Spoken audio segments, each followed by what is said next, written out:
बिस्मिल्लाहिर्रहमानिर्रहीम। बच्चों, आपके सामने प्रोफेसर रशीद अहमद सिद्दीकी का एक इंशाइया है दावत। दावत तो आप जानते हैं कि किसी के यहाँ खाने पे जब आपको बुलाया जाता है तो उसे हम कहते हैं कि ये दावत उसने की है।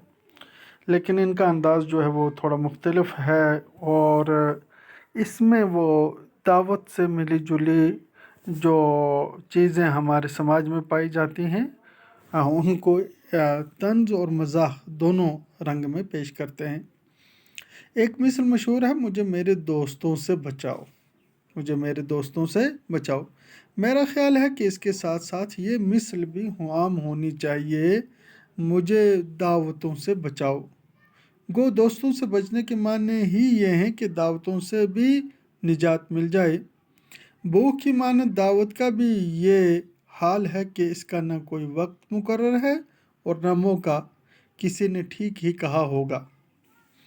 कुलबाई अफलास में दौलत के काशाने में भूख, दश्त दरिया में शहर में गुलशन में वीराने में भूख। भूख है हंगामा आरा कुल्ज़ में खामोश में, डूब जाते हैं सफ़ीने भूख की आगोश में। कुलबाई अफलास के माने हैं गुर्बत का घर, काशाने के माने हैं छोटा सा घर, यानी गुर्बत है तो वहाँ पे भूख है और छोटी झोंपड़ी है तो वहाँ पे भूख है। दश्त चाहे जंगल हों, दरिया हों, शहर हों, बागात हों, वीराने हों, लेकिन भूख तो हर जगह इंसान को लगती है। भूख है हंगामा आरा कुल्ज़ में खामोश में। हंगामा आरा के माने फितना बर्पा करने वाली, कुल्ज़ में खामोश। कुल्ज़म वो समुंदर जो अरब और मिस्र के दरमियान वाक़ है उसे कुल्ज़म कहते हैं। डूब जाते हैं सफ़ीने भूख की आगोश में, यानी कि किश्तियाँ जो हैं वो भूख के आगोश में डूब जाती हैं। त्योहार तकरीब हो, कोई मेहमान आया हो, कोई चल बसा हो, रुक़ा दावत बहरहाल मौजूद है, माहज़र मौजूद है। और एक बुज़ुर्ग ने तो जोश में आकर इसकी भी फरमाइश कर दी, बराह करम तनावल माहज़र फरमाइए। यहाँ पे रशीद अहमद सिद्दीकी साहब ये कहना चाहते हैं कि दावत जो है, भूख और दावत इनका आपस में एक ताल्लुक़ है, लेकिन दावत में इंसान को ऐसे वक्त पे जाना पड़ता है और ऐसे वक्त में खाना पड़ता है जब भूख नहीं होती है। अब कोई त्यौहार हो, कोई मेहमान घर में आया हो या कोई मर गया हो तो बहरहाल खाने की दावत तो होती है। अब कहते हैं दावत में ना जाइए तो गुरूर या बेतवज्जही की शिकायत, चाहिए तो मैदा और आकबत दोनों ख़राब। अब अगर इंसान दावत में ना जाए कि भूख नहीं है या वक्त नहीं है, मौका नहीं है, तो कहेंगे जी गुरूर है, बेतवज्जी है, दोस्तों की ये मानते नहीं हैं। और अगर जाएं तो इंसान का मैदा भी ख़राब हो जाता है और आक़िबत दोनों ख़राब हो जाते हैं।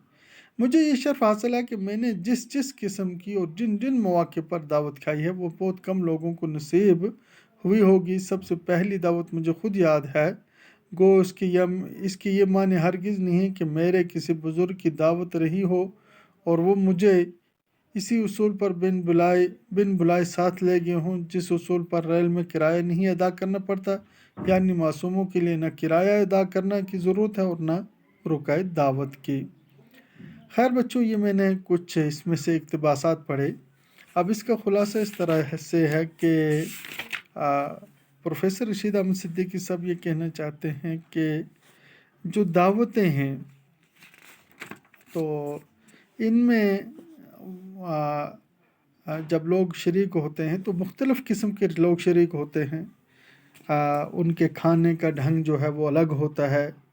वो कोई जो है वो तो काफ़ी यानी कि तहज़ीब और शाइस्तगी से बैठ के खाना खाता है, लेकिन बाज़ जो हैं उनमें तहज़ीब और शाइस्तगी नहीं पाई जाती।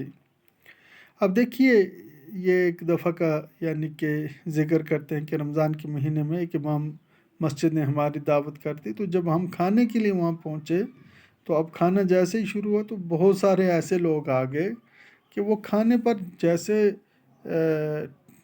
بہادر لوگ یعنی کہ بہت بھوکے قسم کے لوگوں کی طرح وہ ٹوٹ پڑے اور آنن فانن وہ ہے وہ چٹ گئے کر گئے۔ اب چونکہ ہمارے ساتھ ایک اس وقت میزبان کو کہنے لگے کہ اس طرح سے جو ہے چٹ کر جانے سے میزبان کو ثواب ملتا ہے۔ تو ایک پٹھانی طالب علم تھے، تو وہ بڑے پریشان ہوئے کہ بھئی انہوں نے کیا کیا، ہمیں تو کھانے دیا ہی نہیں۔ اب وہ کیا کیا کہ انہوں نے جب وہ نماز پڑھنے لگے تو نماز پڑھنے کے فوراً بعد وہ اٹھے تو اپنی ٹوپی جو ہے انہوں نے جیب میں رکھ لی اور نمازی جس کے اوپر ایک بڑی سی پگڑی تھی وہ اچکی اور اچک کر نیچے پھینک دی۔ اب وہ کہنے لگا بھائی تم نے کیا؟ اس نے کہا کہ ہماری طرف یہ رواج ہے کہ جب ہم نماز پڑھ لیتے تو جس کا امامہ بڑا ہو تو اس کو ہم کیا کرتے ہیں اچک لیتے ہیں اور پھر نیچے پھینک دیتے ہیں، پھر جو اس کی جتنی ٹکڑے لے جائے گا تو امام صاحب کو اتنا ثواب ملتا ہے، یعنی کہ انہوں نے ایک طرح کا بدلہ لے لیا۔ اب دیکھیے ایک اور دعوت کا ذکر کرتے ہیں کہ وہاں ہم دعوت پہ جائے گئے تو اب وہاں پہ اتنے برتن کھانے کی میز پہ سجائے گئے، طرح طرح کی رکابیاں، چمچے اور دوسری چیزیں، اور پھر ہمیں یہ معلوم ہی نہیں کہ بھئی ہم اب ان میں سے کون سی چیز پہلے کھائیں اور کون سی بعد میں کھائیں۔ اب کون سی چمچ سے کون سی چیز کھائی جاتی ہے اس بارے میں بھی ہمیں کچھ معلوم نہیں۔ اب وہاں کے جو لوگ تھے وہ بھی کچھ نہیں بتا رہے تھے، تو اس طرح سے ہم دعوت میں بڑے پریشان سے ہو گئے بھئی یہ کیا ہو رہا ہے۔ اب اسی طرح کی مختلف دعوتوں کا انہوں نے یعنی کہ ذکر کیا ہے، اور پھر اس میں یہ بھی بتایا کہ دعوت میں انسان کو اپنے من پسند کھانے جو ہیں وہ نہیں ملتے، حالانکہ کافی کھانے ملتے ہیں، طرح طرح کے کھانے ملتے ہیں، لیکن ان سے یا تو معدہ خراب ہوگا اور یا انسان جو ہے اگر لالچ میں آ کے اس طرح سے کھائے گا تو اس طرح سے اس کی عاقبت بھی خراب ہو جائے گی۔